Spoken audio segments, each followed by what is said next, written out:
It's episode 3 of Studs Up, brought to you by oddschecker and Sky Bet, as we count down to the Cheltenham Festival, bringing the worlds of football and racing together. And in a few moments' time, we'll introduce you to our latest guest, a star name in the world of football who's got a strong passion for racing. But as always, I'm joined by my Studs Up strike partner, Mr. Charlie Austin. Chaz, big win for QPR again. You're on a roll, mate. Big win, mate. Thanks for that. Big win, 4 out of 5. 1-0 win, solid at home. And look, we've got a big couple of games coming up. Busy end to the month. But look, we're on a bit of a roll and going in the right direction. Confidence must be sky high there at the moment. Sky high, mate. 4 wins out of 5, especially when you look back at the 10 fixtures previously. You know, it was 4 draws, 6 losses, and we was in a bit of a pickle. So look, it's a good start for the club, like I say, but we just need to keep going forward. Once again, you were on TalkSport, giving some incredible sound bites that have been picked up in the newspapers. So you clearly haven't listened to anything I've said about that in the past. But you were on with Sean Deutsch, actually, weren't you? Yeah, I can only apologise again for that. I am learning, trust me, I am learning.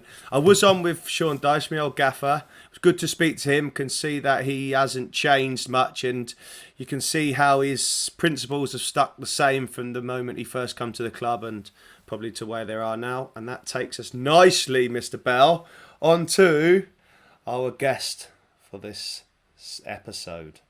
Yeah, you're getting very good at this presenting malarkey, which is good to see. No, you're right. It links us very nicely into our star guest this week. And I have to say, I knew it before, but it sort of reaffirmed my opinion that this man is the nicest man in football, because I'm going to take you behind the fourth wall now, ladies and gentlemen who are listening to Studs Up and watching it today, because our guest has got a terrific CV, but he's gone above and beyond to be with us here on Studs Up. We know it's a pandemic and things are very different. We're working remotely.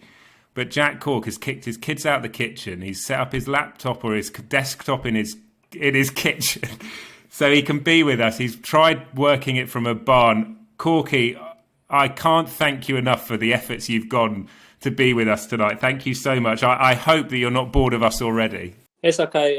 Hi, Oli. Hi, Chaz. You're right. Yeah, it's just, sorry, it took about an hour and 45 minutes to get this all sorted, isn't it? On laptops, the iPads, the Macs, to getting I think we ended up kicking my family out into the other room. They all had to get out, the kids, the wife, everyone. And I've just ordered them a Domino's now to keep them happy. So hopefully it won't be in too bad a mood with me. Well, listen, it is difficult times for everyone, given we're working remotely, so we totally understand. And you have definitely earned the title of nicest man in football, because you haven't painted even half the picture there. You've literally uprooted house and home. You've taken us on a crib-style tour of the Cork mansion, but we thoroughly appreciate your efforts, and I'm really looking forward to discussing what has been an excellent career, but also your huge love of racing. I know you're really keen on this sport, but before we get into the racing side of things, did you two lads, because obviously you're at Burnley now, but you were at Burnley briefly, Chaz. Jack, did you play with Charlie? Yeah, I think we had about 6 months together, I think. I think it was a time when Brian Laws was in charge. I think he might have just got the sack, actually, and I'm not sure if Brian brought Chaz in or Eddie brought Chaz in, but I think he brought you in at the same time, didn't he, Chaz? I come with Eddie Howe as his first signing, me and Marvin Bartley, but it was kind of a good time to come because the club was in transition, but it was a tough one because you had the older players there who was obviously brought in by Brian Laws, and then Eddie was trying to change the club in a different direction. So it was just in one of them big transition moments, wasn't it?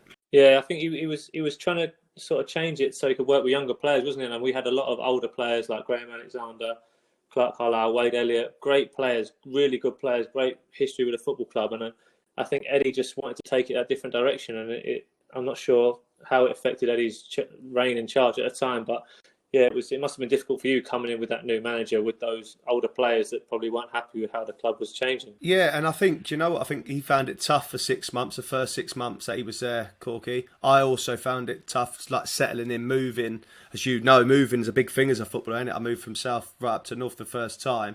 But do you know what I mean? The older players kind of run the football club, which is a good thing in a way, but when a new manager comes in, if you don't buy into the new manager's ways, you soon be out. And I think as soon as we got over that second half of the season, the club moved in the right direction. Yeah, the way I think Eddie looked at it, that he wanted to bring in younger players that he could not control, but just, you know what I mean, have bigger influence on, and then and do that. So now listen, we asked Ali McCoist about any screamers that he scored. I don't suppose, Charlie, you remember Jack scoring any screamers in your time at Burnley, do you? I don't. I've got to be sorry, Corky. I don't remember any screamers he scored, right? But I do remember playing Preston away and Mr. Cork scoring the winner. I'm sure it was like a back post header or something in front of the away fans. All 3 points of glory, man. Cork gets the winner. Yeah, it was one of not many I scored, was it? But the whole far end had been packed up, didn't it? Full of Burnley fans. There weren't many Preston fans, but it was right in front of them, wasn't it? It was a great moment coming across, 5 minutes to go and get the winning goal, wasn't it? Yeah, massive, mate. Do you know what? There's a big 3 points there, but that was one talking point, you scoring the winner. But I think for the next 5 minutes, what went on after the game, that was a big eye opener for me, being like a 21-year-old. Do you know what I mean? Big eye opener. The next minute happened. So you remember that? Are we talking about that? Are we? Yeah, of course we are. So Chris Eagles is Chris Eagles, great player, flary, good on the ball, a little bit of a wind up, and I think he dives over by the touchline where the manager is, and David Unsworth says something like "Get up, Chris," or something like that, and I think in different words. So Chris being Chris says, "Oh, I'll see you in the tunnel," and he didn't realise he's talking to David Unsworth, who's 6'2", 6'3", and I don't think David Unsworth forgot it. So the game played on, we scored the winner, the game finished. And we're all celebrating with the fans. All the Preston guys have gone in. All Deepdale lot have gone in. All the Deepdale fans have gone. It's just us and the Burnley fans. And I see Chris Eagles looking a little bit sheepish, a little bit like a ghost in his face. So like we walk over and we walk towards the tunnel, and David Unsworth stood there with his arms crossed by the tunnel. He was I'm not sure, he's 6'2". He looked about 6'5" the way he was stood there looking at Chris. And I see Chris Eagles sort of move slowly behind Chris Iwelumo and Clark Carlisle are trying to sneak down the tunnel. And David Unsworth didn't forget it. So as Chris has gone in, hidden behind these two big lads, David Unsworth got onto it. He didn't forget that he said he'd see him after, and I think Chris tried to get out of the way.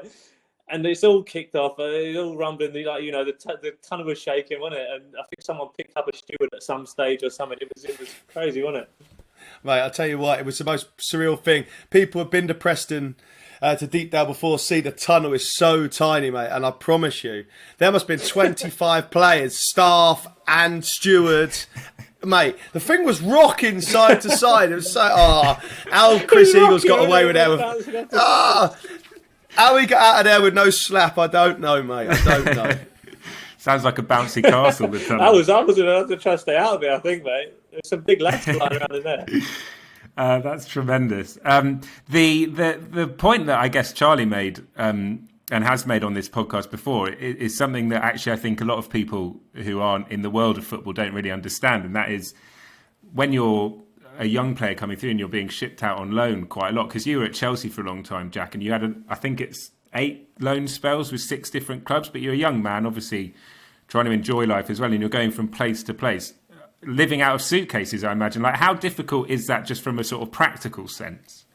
Yeah, it's not too bad, really. I mean, when you're 17, 18, 19, you have no real responsibilities. I didn't have a wife or children or anything like that. And my goal throughout my whole career was to be a professional footballer. I wanted to be doing that. I wanted that life. I mean, I didn't have university or anything I need to study for where I had to do that and make that sacrifice. So this was my goal. This was my dream. And the only way I could get that was from going on loan. I couldn't wait while the first team wanted to put young players in, because it wasn't happening. Managers were chopping, changing, in and out, and there was no chance for young lads. So the only route that we had there was to go on loan, and that was what I did. And I had to just deal with the fact that I'd be on my own, going from club to club, and I loved it. So.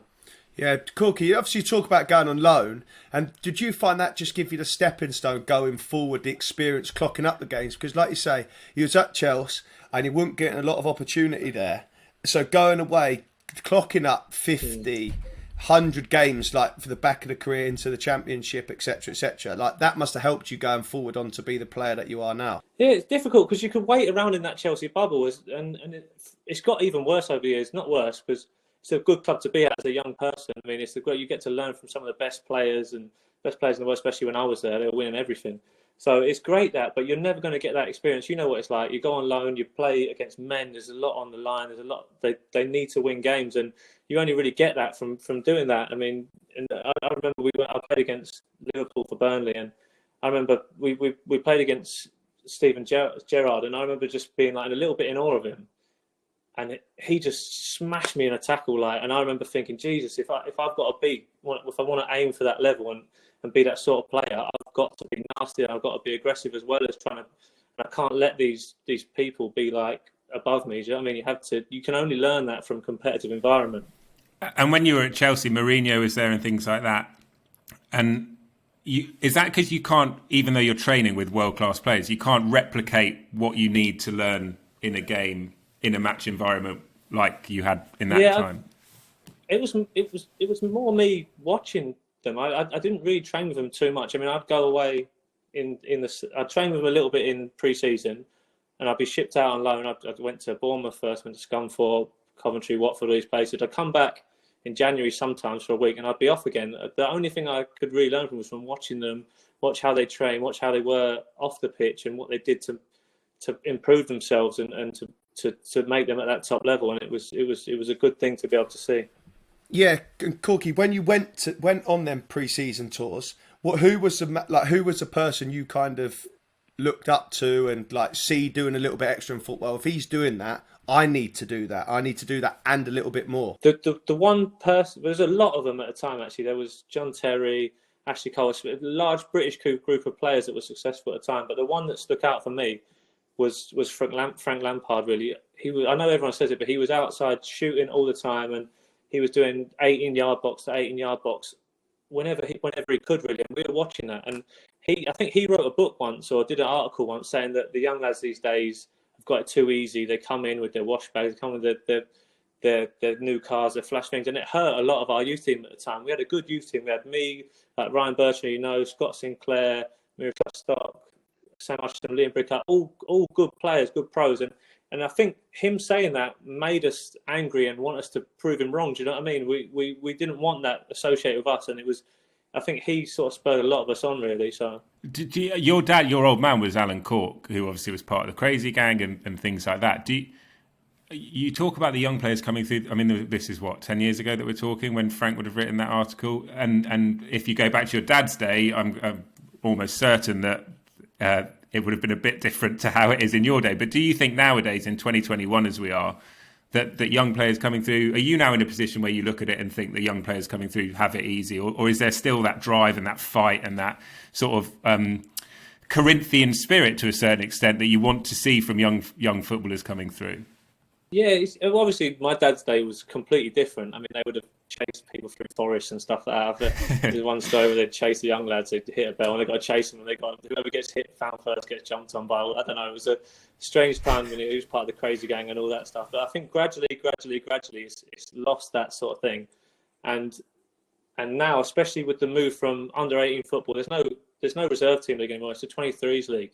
So you can have 22, 23-year-olds that have never played a game of football before in their life, never played a professional game of football, and they're waiting. I mean, me and you, Chaz, probably got opportunities at 17, 18, and it's very rare now that people are going to get games at that age, because bigger clubs are stockpiling players at an older age. So it's going to reduce their careers, because they're going to be starting at 23, and what they're going to end at 30, 31 years old. Do you know what I mean? It's different now. It's completely.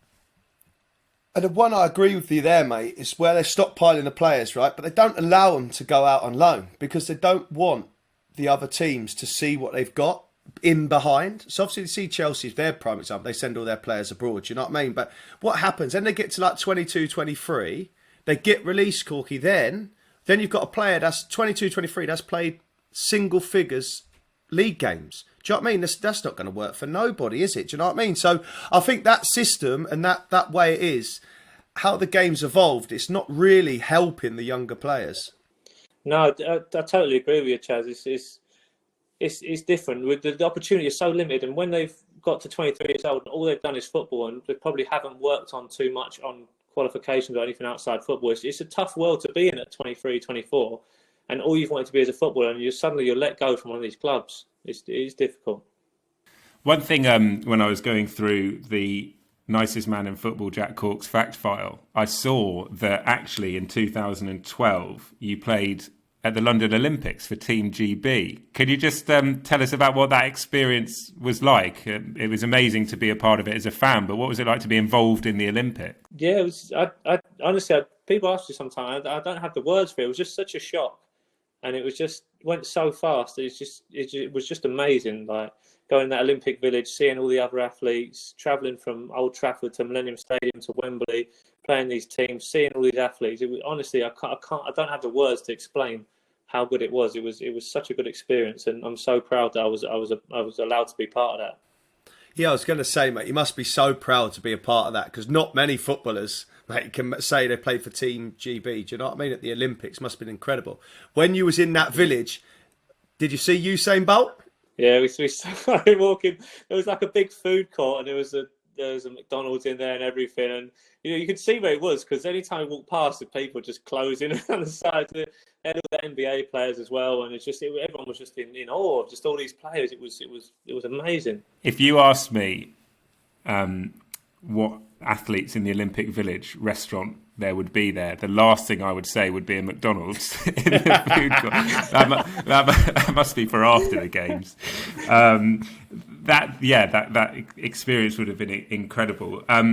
Obviously didn't go on to win a medal, but to be a part of London 2012, sensational. What about the other athletes? I guess there must have been a host of athletes that you admired that you would have met along the way. Did you stay in the village? Were you sleeping in the village and things like that? We had 2 nights. I think Stuart Pearce wanted us away from the village a lot of the time, but I think that was mainly because we were moving around. I think a lot of the athletes were playing in the Olympic Stadium, and we had to move from Manchester to Wales to all these different places, and it was just, we missed out on the best part of it, which was being in that village. I think the new facilities, and then we didn't get to experience too much of that. But it was a strange little village. It was all these elite athletes together. It was crazy. I've heard plenty of stories about what goes on in the Olympic Village, so probably a wise move from Stuart Pearce, to be fair. Do you still have the kits and things? Do you still have the Team GB shirt? Have you framed them or something? Are they on the sort of on your memento wall? No, yeah, you've seen my memento wall. There's not much stuff hung up in my house, so you know that. But there's literally just, they're in a drawer somewhere. We got given like suits to wear for the opening ceremony, the kits. We all got like a little number on a little badge thing, and I've kept it all. It's all in a drawer somewhere, but it's not hung up. And just on that, because I have seen Jack's sort of trophy cabinet. I say it's Jack's trophy cabinet. We did something for ITV Racing in the social stable. Jack very kindly came on, and the director of ITV, Paul McNamara, is a massive Southampton fan, as is Ed Chamberlain. And so we get Jack on, and they were buzzing to meet Jack and what have you. And we go on the Zooms, and behind him is just this, like, it's laden with trophies. And I said to Jack, I think on air or off air, I said, "Oh, talk us through the trophies." And they were all your children or your wife, your partner's rosettes from Pony Club and stuff, weren't they? None of them were football trophies at all.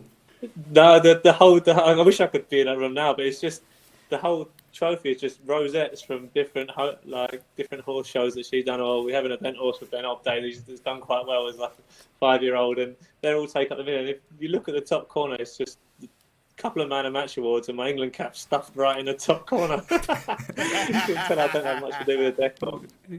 Know where you stand. Right, I want to talk, because last week we spoke about the Sean Deutsch lookalike press conference, and Charlie got his lookalike wrong. Chaz, what were you on about? You got the wrong Hemsworth, brother, mate. Chris, well, I was meant Chris and I went Liam. However, the feedback I had, $1 million, mate. Don't mess about. Also, what about the new post on Instagram, me in the dressing gown holding the white wine there? Oh, anyone think I'd either advertising a wine connoisseur or just showing how good that dressing gown looked on me. If you haven't seen it, Corky, I strongly advise that you do not go on Instagram to look at it. It's not something you want to see on a morning. But I want to ask you about. Have you seen it? Yeah, I saw it. Yeah, I was going to bring that up in this podcast. Actually, what do you think? He thinks like the Godfather What are you doing, mate? I swear, mate. What are you doing that for? I'm not joking. If you can see the lady coming, obviously poured the wine. Yeah, I'm not joking. You can imagine. Obviously, people listen now. I had it going. I was swirling it. Then I had the cheek to go give it a big sniff. Then I turned around to a lady and went, "So I can't smell that. I got a cold." We've got a WhatsApp group and for Studs Up, and it got sent out there, and I honestly thought he was joking, but he wasn't, and it got a lot of comments, annoyingly. But so the Chris Hemsworth got a lot of traction as well. I got Deirdre Barlow. That's what I got as my lookalike. Anyway, moving on. That was done by the Studs Up team as well. You know who your friends are. Correct. What is Sean Deutsch like to play under? Because all the reports I've heard is very positive about him. Yeah, he is what he is. I think what you see is what you get with him. He's no nonsense. He's organised. He wants a certain standards from you all the time, and he will not let that slip. I mean, we had a game against Brighton the other day, and the standards were low. We had a lot of possession, but it was nothing came to nothing a lot of the time. So he came in second at half time and said, "Look, the tempo needs to be up. You know your normal standards. You've got to get back to it." You know, we all went out, and each of us put in that little extra bit from that team talk, and we ended up scoring a goal in the second half and nearly winning the game. And he has that influence. You know, you can't let it slip. You can't let the standards drop, and that is that. Do team talks, this might seem like a really stupid question for a non-footballer, but do team talks actually make a difference? Yeah, I think they do. I don't know about you, Chaz, but I think you come in and you know what you've done wrong, and some people react differently to different ways of speaking in the change room. I mean, some people, you can't shout at them, you can't scream at them, they don't react to it well. Some people, if you tell them they're doing it in an aggressive way and get onto them, they'll think, come on, I need to do better here. I think that comes down to the manager knowing the type of player, and I think that's what our manager does really well. He knows who reacts best to what sort of criticism and how they can improve from that. And I think, Corky, I agree with you 100% there, because especially how the game's gone now, mate. Like, you've got to check every person, every teammate is different. Like, you can get on each other's back, and everyone goes. Some people go in their own little shell and then don't react to criticism. Others are better to like one-on-one talking. But ultimately, you know, as a player, if you're coming off at half time and your team's been crap, you know you're getting a bollocking from the manager. It's as simple as that. Yeah, sometimes if you've been dragged at half time, I don't think you necessarily need a rollicking. I think you know you've had a nightmare. But yeah, I do get what you're saying. The final question about your career that I want to ask is obviously getting your England cap. Clearly, it doesn't take pride of place in your home, given what you were saying earlier. But just as an achievement, when you were going out on loan and all this sort of the drive and ambition you had as a young lad to make it as a footballer, just how proud a moment was that for you and your family?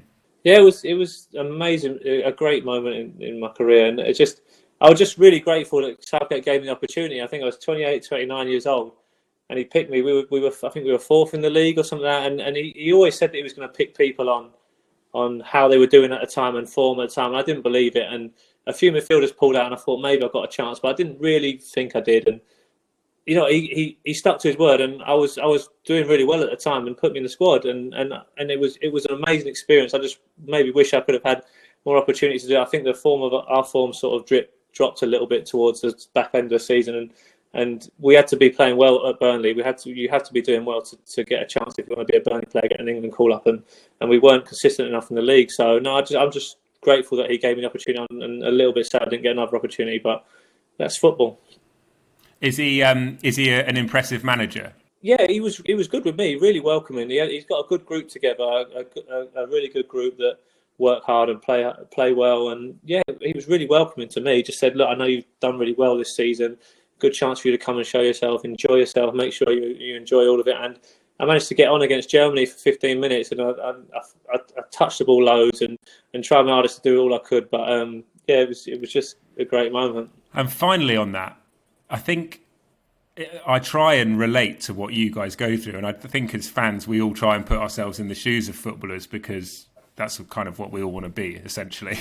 But I suppose when I went from a smaller TV level to ITV, I was genuinely terrified the first few shows I did on ITV. Even though you've had years of experience playing football for that 15 minutes, are you a lot more sort of tense, nervous than you are normally? Yeah, I don't know. I used to get a little bit nervous when I was younger, but now as I'm older, I don't really feel it as much. But that 15 minutes of England and sitting on the bench waiting, hoping you get on, I was quite nervous. Yeah, it felt like I was a kid again. I'm not going to lie, it was amazing. Wembley was full. It was against Germany. I didn't think I was going to get on, and it felt like I was 16 years old again, waiting to get on and trying. Chaz, when you're younger and you want to get on, you want to do all you can to try and impress, and sometimes it's too much. You're too eager, and I think that's how I was. I just wanted to get on so much and get that cap and prove myself. So. Yeah, well, mate, you got the cap, and it was well deserved, mate. And what I like about that is when you said, I think you've got to be picked. The international level for me is you have to pick the form players. And if you're in form, and like you said, mate, you was flying at the time, and you deserved the cap, mate. Well done. Yeah, it's a tremendous career. It's one that I think is testament to real talent, obviously, but real hard work. So congratulations on what already is a great career and will continue to be a great career, I'm sure, Jack. But I do want to ask you about your love of racing now, because I know that's a real passion of yours. How did it all come about, the sort of interest in horse racing? When I was younger, I lived quite close to Epsom, so we used to go to the Derby a lot, and I was in the same class and Scott same year. You know Jack Mitchell, the jockey. So it was nice. We had a winner in the Epsom the 5 furlong race. Then he had a winner there, and we were all there. I think it was like a 33-1 winner.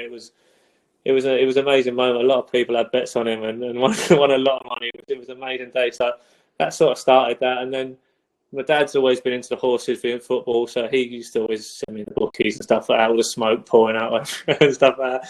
It was that, and then really met my wife, and she's always loved horses, and you get a lot of not bad advice. You get a lot of advice from, especially nowadays, against owning race horses, and it's a waste of money and stuff like that. But I really wanted a hobby, something to do with my wife, and it started like that really. We got a horse with Archie Watson, and then I met Chris Wood at Burnley.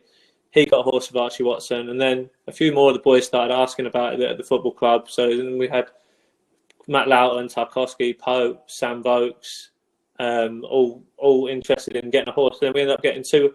I mean, Archie Watson was a little bit too far away, based in Lambourne, for us to keep travelling. So we looked at local trainers nearby, and obviously Tom Dascombe, Michael Owen's yard. It was close, so we said, should we get a couple of horses? It'd be a nice thing for us when we all finish playing football. It'd be a nice thing we all have in common. We can all keep in contact, and we get to go down maybe every Wednesday, go to the yard, have some lunch, have a drink, be with the wives we want. If not, we can have a drink with the boys. And it was just a great idea that we all did together, and it was it was good, and it still is. Yeah, Corky, when you say it like it was you, and I've had horses, and do you know what? It's so infectious, isn't it, mate? 1 rolls into 2, 2, 3, 4. Do you know what I mean? But you've done so well. Obviously, I've seen from afar. Burnley group, I know we're going back to the team, but it's very close-knit.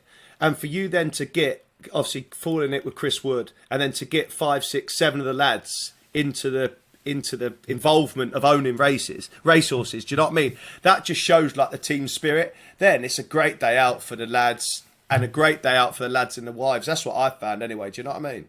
Yeah, I think there's about 9 of us here. We got a horse this year. It's not done great, but there's about 9 of us involved in that.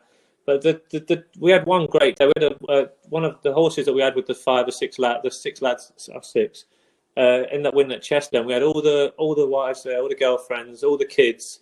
They let us into the parade ring after. We watched it in the middle with Kukash and all them lot, and we ended up going a bit mad. And but it's just one of the things, you can't help it. It was our first winner as a big group, and we were going mad. They let us have a big picture with the horse and everything. They were so accommodating. It was honestly, it was an amazing day, one of the best days ever.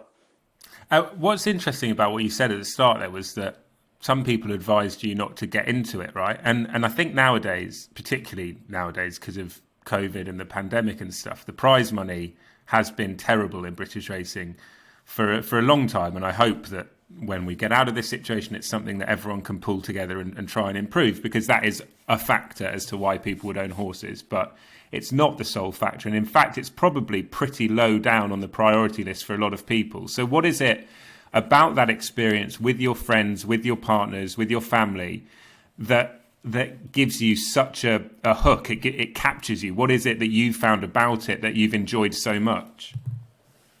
It's hard to explain. I mean, you can go to the races, you can have a bet on a horse and it wins, and it's a good feeling. Like, don't get me wrong, it's a good feeling. But when you have an interest in the horse and it's your horse, and knowing that maybe after when it's finished, it's retired, you can bring that horse home and look after it and care for it.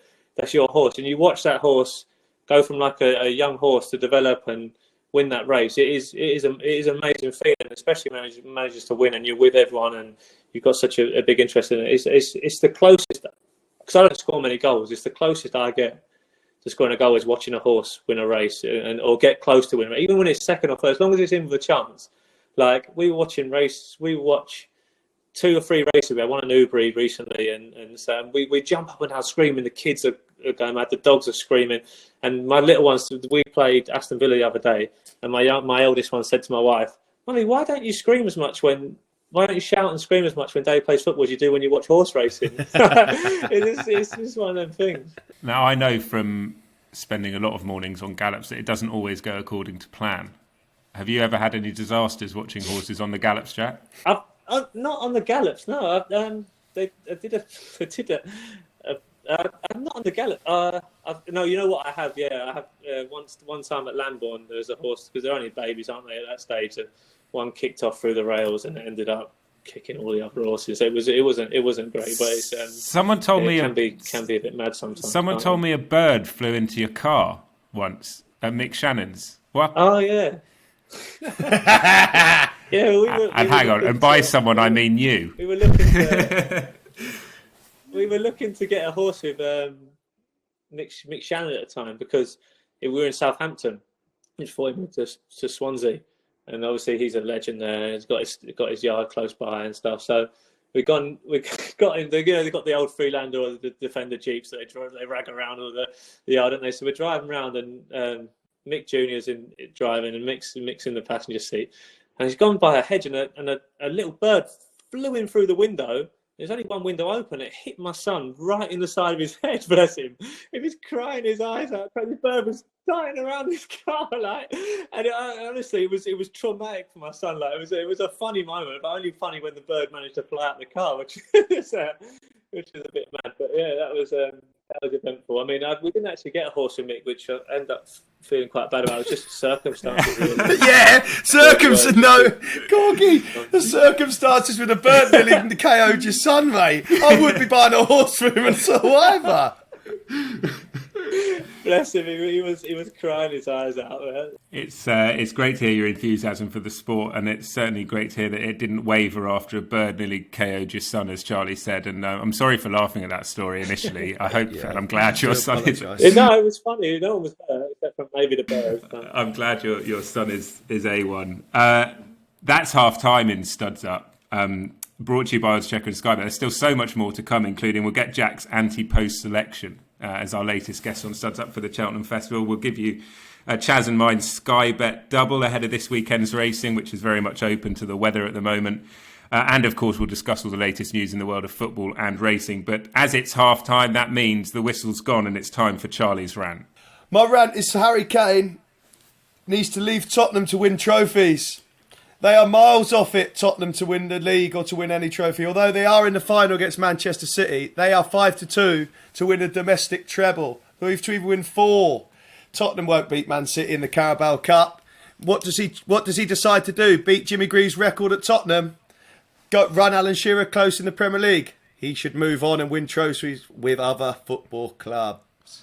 Do you think, though, Chaz, that there's something to be said for loyalty in football and it doesn't happen as much as it did in the old days? Do you think that it's admirable if he stays at Tottenham throughout his career?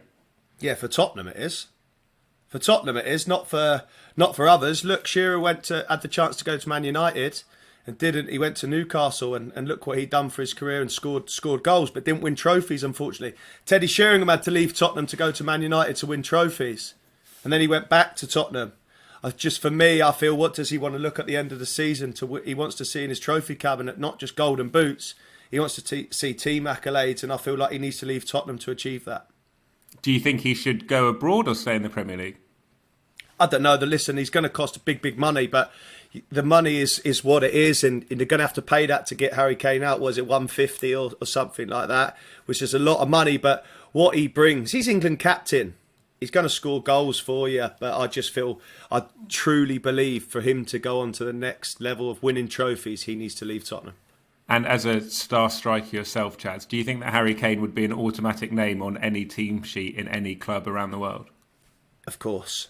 I think I said last year he's the best finisher I think in the world. I do believe that. You're right. You have Messi and Cristiano Ronaldo, Lewandowski, but he's definitely in there in the top 5. Harry Kane, he is deadly. Jack, have you played against him? Just how good is Kane in your opinion? Is he like Chaz says, a player that would get into any team in the world? Yeah, I think he gets into any team in the world at the minute. There's not loads of natural number 9s like him that can do everything: head it, hold it, score. And yeah, I think he scored an amazing goal against us. The same game when Son scored a goal from the heart from his own half. Something like he scored one from about 40 yards against us. And I think he's got everything. I think he could, if he stays at Tottenham, he'll beat Alan Shearer's record, which is an achievement in itself. And if he leaves, then he'll win trophies. I think it'll be his choice whether he wants to do that. Was that the goal that Son scored that won the Puskas Award? Yeah, it was, yeah. Did you think at the time that is just incredible what he's done, or were you surprised that was the best goal in the world that year? Well, it was just slow. Everything was just slow. I was just in the middle, and he got around one person, and he got around another, and I was thinking, oh my God, I'm going to have to get in here. I'm going to have to get across, because normally I wouldn't have to get across that far because someone would have tackled him. But he got 2, and then I thought, I'm going to have to run here. But by the time I decided to run, it was too late because he's really fast.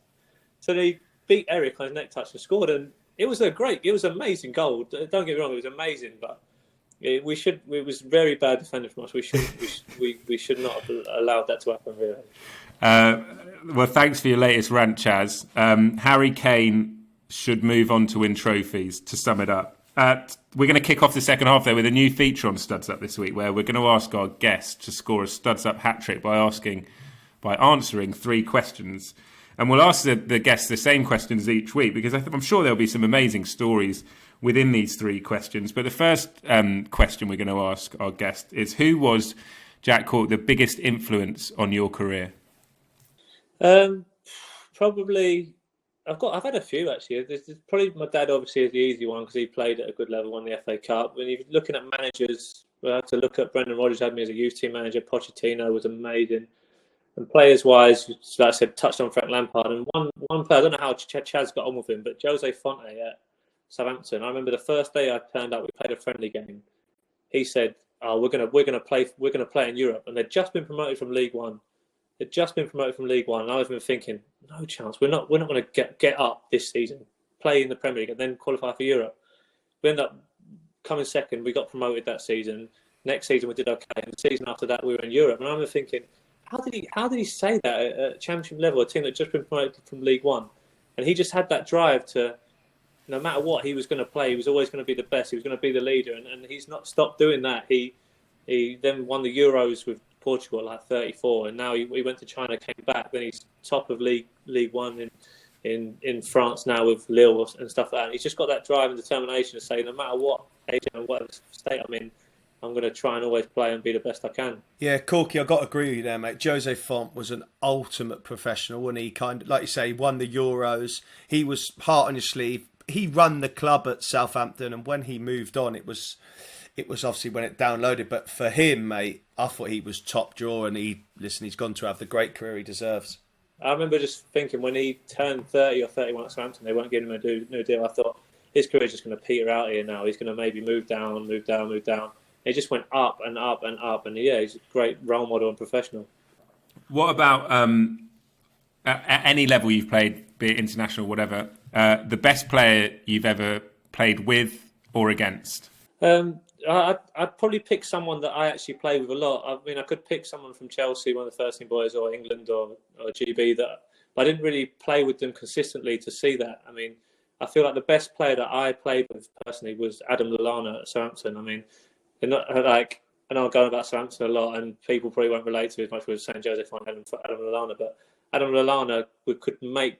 It was like everything was slow motion. Every turn he did, everything was easy for him. He I used to worry so much because he used to do so much with the ball and take so many touches that someone would kick him. And yeah, I was glad when he got his move to Liverpool and he got England Player of the Year and stuff like that. And it's just a shame he got a few injuries at Liverpool, because I feel like if he would have stayed fit, he could have been an amazing player for that football club. Chaz, what about you? As we're launching this, I'll ask you who the best player you've played with or against is. Van Dijk, mate. I played Van Dijk 18 months. He was deadly, mate. And you almost could see he got to a platform at Southampton where it was too easy. But for him to go to the next level, he needed to move football club and to play with better players. I mean that respectfully, and Corky will understand that. But he'll move. He needs to go on and test himself. And then look, he's gone on to Liverpool, and he was there 18 months, 2.5 years. He's Champions League winner, third in the Ballon d'Or. He's won the Premier League. I mean, he was unreal. And the third and final question, I think we've had the perfect hat trick. Have you ever scored a hat trick out of interest, Jack? Me? Yeah. You've been lucky to get one. I am when I score.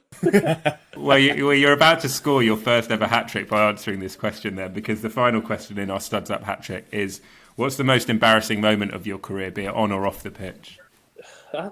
It's hard because I've not had a moment like we had Jason Puncheon at Southampton once. He ran off and had a toilet halfway through the second half, and he came back on 10 minutes later. Everyone was singing toilet songs about him. I've not had a moment like that. And the most embarrassing things that I have are relegations. I got a relegation with Burnley, and that was horrible. That was embarrassing. It was disgusting, and I'd hated it. Or scoring an own goal. I was that close I can come to saying I'm embarrassed, but. I did get embarrassed at horse racing once, if you want to hear that. Yeah, definitely. 100%. So we went to York races, me, Charlie Taylor and Chris Wood. We went to York. Carl Burke got some tickets for it, and it was just a I can't remember what meet it was, but we got us owners and trainers badges. So we were in there, we were watching the racing, and we were having a great day. We were doing okay, and all of a sudden we were on the big screen outside the owners and trainers, and it's me, Charlie, and Chris and they're thinking, what are we doing? What are we doing up there? And all of a sudden, I see someone next to us, and I shouted, "Gosden!" like, so loudly, and all I saw was John Gosden look to the side like that, out of disgust, so stern, and he just walked off out of the corner of the screen like that. It was just after Telecaster had beaten Too Darn Hot as well, and I can imagine the mood he was in. Like, honestly, it was so embarrassing. He is thinking that we were on the big screen because we played at Burnley. It was John Gosden. He is not a man that you want to do that to either. He's a very, very stern man. That's fantastic. Thank you very much for taking part in our first ever Studs Up hat trick. We're going to talk about the latest football news now, and plenty to talk about this week. City roll on 15 wins in a row, a record. And they are, as Charlie alluded to earlier, very short to win the domestic treble now. A lot of the talk after the game, though, was about Phil Foden and Jack as a midfielder who has played in the Premier League this year against, I'm guessing, Foden, Mount, Maddison, Grealish, everyone who's in that sort of England conversation, looking forward to the Euros. Of all that batch and that crop of sort of young players coming through, who did you find the most difficult to play against, or who were you the most impressed by? I've been impressed with all of them, to be honest. Honestly, at the start, I wasn't sure about Phil Foden. I don't know what it was, but every time I played against him, and we played against him last season, he scored against us and was brilliant. Mason Mount, I played against him last week, and I was a similar sort of view. I wasn't sure how he could do, and he was brilliant. He was strong, he was fast, he was good on the ball, took it in tight situations, turned away from me a lot of occasions, and he looked after it so well.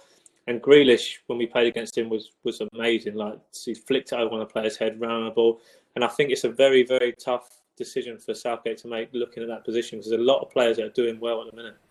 Chaz, you, I think, on TalkSport picked out your team. Who would you have in the midfield for England of that list? I'm playing Maddison, Grealish, and Foden, mate. And Mount is in my squad, but he just doesn't make my starting 11. Listen, they're all top players, and we need to grab the moment of attacking quality that we have and somehow fit them into the team. But for me, they would be the 3 out of the 4 that I would pick. And look, they all deserve their place in the squad. It's going to be a tough ask for Gareth Southgate to get this selection right.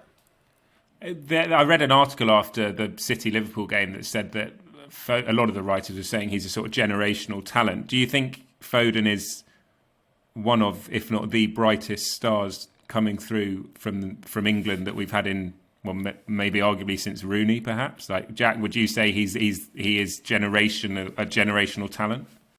I don't know. It's a big statement to make. England have had a lot of very, very good players recently, and there's a lot of good players out there. And I mean, I know he's 19, 20, but he's still only 19, 20, or however old he is, and he's got a lot to prove. But his form at the minute and what he's doing and the team he's in and the manager he's got at the minute, there's no way he can't become and grow into that role and gain confidence from doing that. I mean, it's a big thing to put on someone's shoulders, especially at a young age. But he's got everything that could take him there, definitely. Yeah. Yeah. Oh, listen, I agree, Jack, with you. Look, he's got everything there. But let's just square one thing up, Ollie. Don't start saying he can take it on his shoulders like Rooney, because he was unreal, mate. And I think now he's retired, he will get the respect. But don't start throwing his name around like it's nothing, mate. I was just quoting articles I've read, but in all seriousness, he is being talked about in that category. There are managers and players that are saying that. Yeah, and okay, I get it, but let's not discard Rooney, mate. Come on, what he done was incredible. What he was performing week in, week out. But Jack, what you said there was interesting about expectation on young players' shoulders. And I think we, as English football fans and the media, are guilty when you look at people, I'm sure you know Theo Walcott, when he went to the World Cup at a really young age. I mean, you can list a host of players that have had that. As a young player, and you at various stages of your careers would have had, whispers, this guy's really good coming through, expectation on your shoulders, probably particularly being the son of a footballer, Jack. Does it affect you, that? Does it play on your mind when you go out and play as a young man? Yeah, I think it does, especially now in the age of social media, where the kids want to be on social media. They want to see people saying how great they are and how good they're doing and stuff. And it is nice to see that, because you've gone from having nothing to all this attention, and it's great. But the media, especially I don't know what's like in other countries, this country, they will build you up and build you up and build you up to a point where it's not fashionable, it's not trendy to keep liking this one person. That the next trendy thing you can do is knock that person down, and that is the repeat process in British football at the minute. They want to build you up, and as soon as you do something wrong, they will knock you down, and you just got to be ready that at some stage you will get some bad press and you will get negative reviews, and you just got to know that you're going to have to be ready to take that. Well, the other thing that's actually happened in the football world recently is that the different factions and organisations have actually clubbed together with regards to social media, because we've seen some awful things sent Mike Dean's way in light of his refereeing performances in the last couple of weeks. And the letter that has been sent to heads of Facebooks, Twitters, etc., the big names in these social media companies, is saying that something needs to be done to protect players and officials from vile abuse that is sent their way. In your experience, Jack, as a player, how bad is the abuse that you would receive on, say, the back of a loss?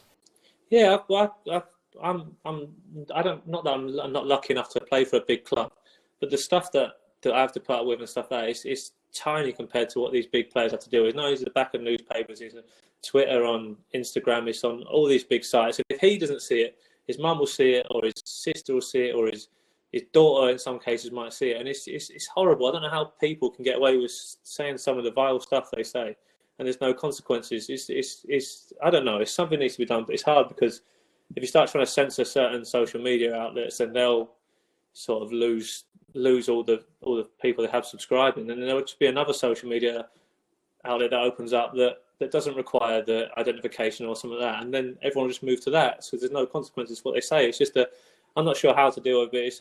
It's a new thing that's come along quickly, and a lot of people aren't ready for it. No, and you are right, Cookie. Like you say, we haven't been ready for it, but it's not been quiet. Listen, everybody is involved as a social media platform in some way, whether it's Twitter, whether it's Facebook, whether it's Instagram. Someone does have that. But not that you open yourself up, not at all, because you should never receive the vile abuse, death threats, racial discrimination. Listen, ultimately, yes, we are footballers, but we are human beings. Like the way you talk to each other, I mean, come on. It's just you're hiding behind a screen. It's embarrassing. These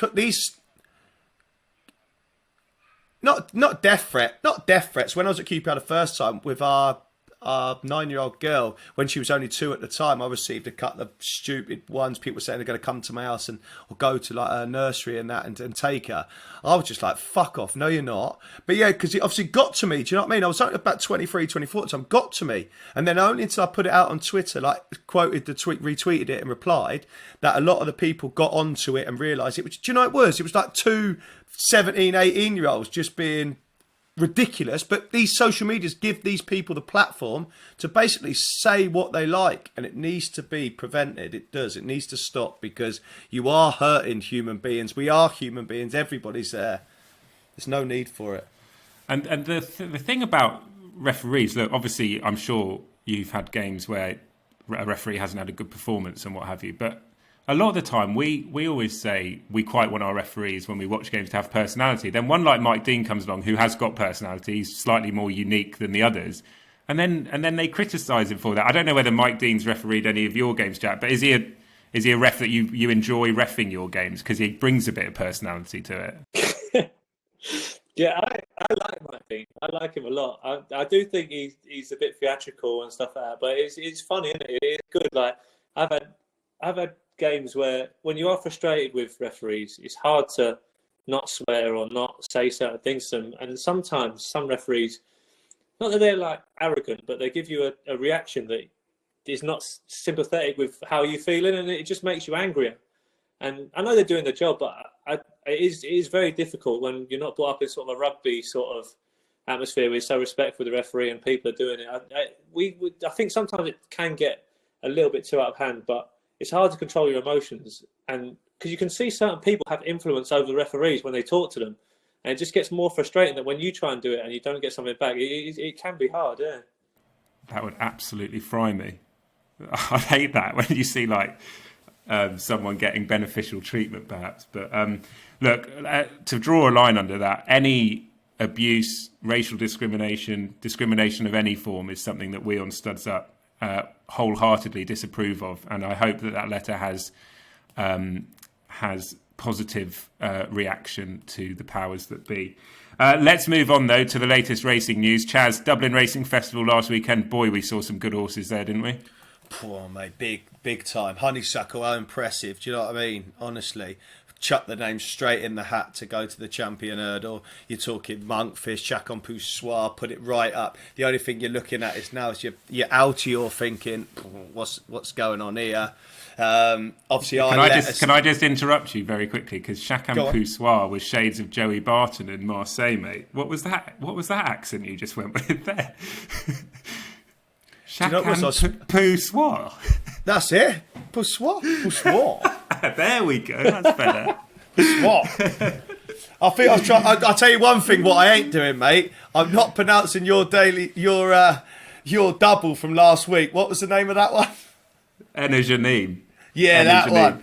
Top draw. Tony Bloom's got another very, very good horse in his hands there. Do you think Honeysuckle wins the champion hurdle in light of what you saw in Ireland? Going off what Epatante done beforehand, do you know what I mean? Although she's been injured, yeah, I think so. I was there when she won the mare's hurdle against Benny Didou. Yeah. You're not going to correct me on that. No, I mean, that's completely incorrect, but you've sort of given me the content that I need already, so I'm not going to drag it out. All right, so yeah, that day, and I just thought, go on, do you know what? She's the real deal. Been unbeaten. Listen, she'll go there, and she should be the rightly favourite. And I think from that weekend, Energenim, I think, is a serious threat to Shishkin. And I think some people in England just think Shishkin's a nap, but Energenim is proper. The time he clocked from the last to the line was better than Chacun Poursoir. It was phenomenal. And that horse is mustard. You've got also in there Energenim, as I mentioned, but then you've also got Kilcruit, who won the bumper. And I don't know whether you saw it, Jack, but I've never seen a horse win a bumper as impressively as that at any level. Yeah, it looked easy for him, didn't it? It was just a good race for him, and yeah, like I was going to say that horse was my nap. Actually, it was just impressive, and I know it's got. I was looking at the champion bumper odds, and I think Gordon Elliott's got a good horse. Is it plus? Is it what's the horse? Is it Plus Tard? Is that the second favourite? Yeah, your pronunciation is probably in the Charlie Austin bracket, but. Yeah, I know it'd be a good horse, but yeah, the way it did it on the other day, hopefully it'll have a beating of it. Yeah. Was the horse in the bumper Sir Gerard, I think, was the horse you were referring to, Jack. But anyway, yeah, A Plutard's in the Gold Cup, but Sir Gerard's the horse in the bumper that's taking on Kilcruit. Is it a Plutard, is it? Is that how you say it? A Plutard, yeah. We'll give you... A Plutard. I was going to say we'll stay on at the end of the recording and have some French pronunciation lessons, but you've already been here for about 3 hours, so we're going to move on to our latest double, which is coming up this weekend. But just before we do that, I just want to give a mention to Colin Tizard and his team, because it's been an awful 12 months for the Tizards, and it was so good to see Native River, a former Gold Cup winner, back with a bang in the Cotswold Chase. And looking ahead to Cheltenham, which is what we do here on Studs Up, the Tizard Yard are hitting form, and it might be that they're a stable worth following over the next few weeks and months as we head to Cheltenham. One thing we don't know about on the road to Cheltenham is whether we will have racing from Newbury and Warwick, and by the time you listen or watch this, I'm sure that a decision will be made. It's unlikely. So for our double this week, we're going to look to the all-weather, which we're almost certain is going to go ahead at Lingfield, and we can either go £20 win or £10 each way. And last week we hit the crossbar. We had a win and a runner-up, but this week, Chaz, I think we're going to go one better, aren't we? What have you got for us? I'm going for, in the 125 at Lingfield, I'm going for Mummy Bear of Richard Hannon and Ryan Moore. Hopefully she can get her head in front and win, because let's hit the crossbar last time and come second. But hopefully this time Saturday we can knock it in the back of the net. My selection is in the 11:45 at Lingfield on Saturday, and the horse is called Muhariba, trained by John Gosden, Jack's mate, and ridden by a young man who has got a massive future. He's a jockey that I'm sure Jack will be looking to ride some of his horses in years to come. His name is Benoit de la Sayette, and he's a £7 claimer. And it's the first time John Gosden has had an apprentice in the yard for, I think, 29 years, which gives you a sign of this young man's talents. His father was a jockey. He's made a huge start to his career, and he rode Mohariba to victory last time out, and I think he can follow up. So Mohariba in the 11:45 at Lingfield for me, and it is Mummy Bear in the 125 for Lingfield at Lingfield for Chaz. And you can find mine and Chaz's racing selections for this weekend on Sky Bet. Just head to the specials tab in the horse racing markets, and then it'll be under Studs Up. And normally at this stage I let the listeners and watchers know of Sky Bet's weekend offers, but at this stage with racing in doubt at Newbury and Warwick, they're unconfirmed. So instead keep an eye on Sky Bet Twitter for updates. They'll let us know, and you know,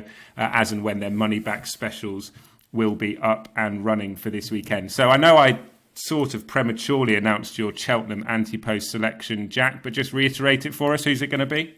Yeah, I was going to go for Kilcruit in the champion bumper.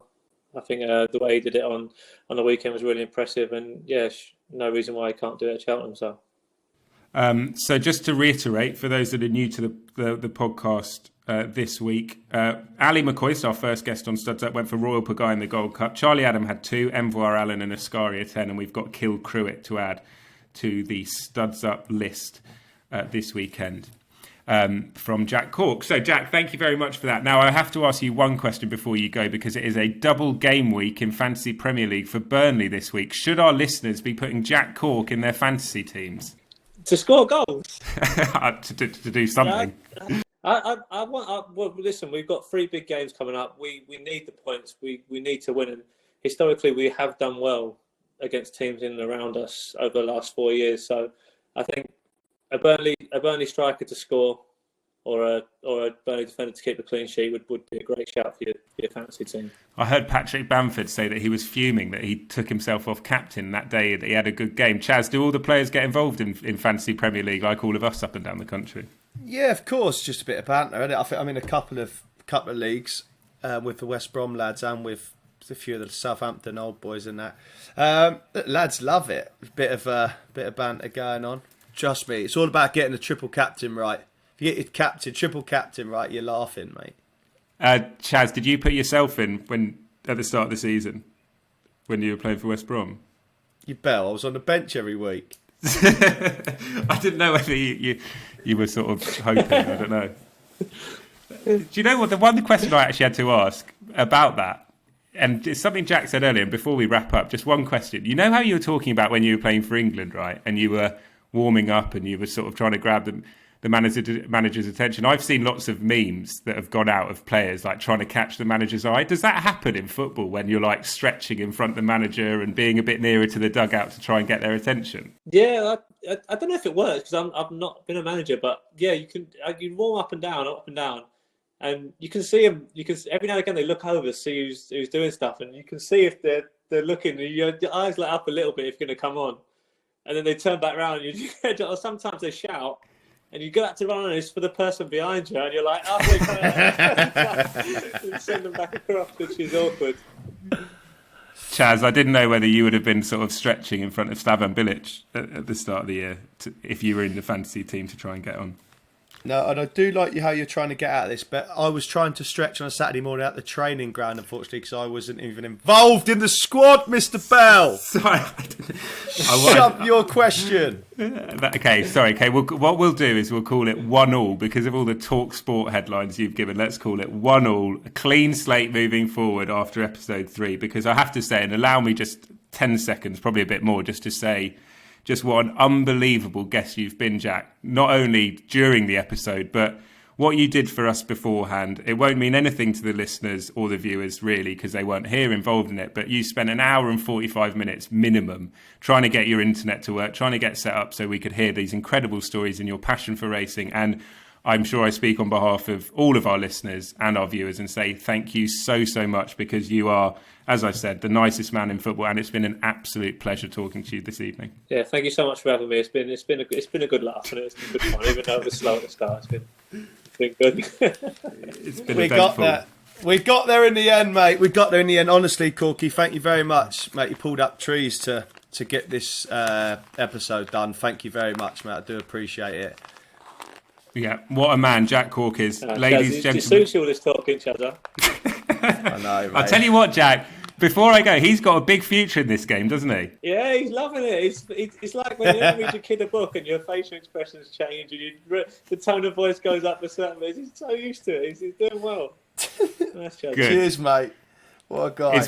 It's been an absolute pleasure. What a man. Yeah, very well said. And ladies and gentlemen who are listening to this, please go out. And if you're not a Burnley fan, I hope that this might have led you down the Burnley path and you'll be cheering Jack Cork on in matches in the near future. Maybe buy a Cork shirt for the kids during lockdown. He's been an absolute star. Thank you so much to Chaz, as always. Thanks, Chaz. You are good at this, aren't you? You're enjoying Cheers, it, I hope. Mate. I am enjoying it. I'm getting the hand here. Obviously, I've done the other stuff early on in the week. Won't mention that because you've done it a couple of times. But certainly getting the hang of it. Really enjoying it, mate. Look, every week is eventful, a bump in the road. But as always, a great duo. Get over that hump and just keep on going, mate. And that is what we will continue to do for this great podcast, Studs Up. Well said. We're here every Friday. If you like what you've heard or watched, please leave us a review on Apple Podcasts or in the comments section on YouTube. Thanks for joining us. A massive thanks once again to Jack Cork. We'll be back same time, same place next week. Thanks for watching and good luck with the racing over the weekend.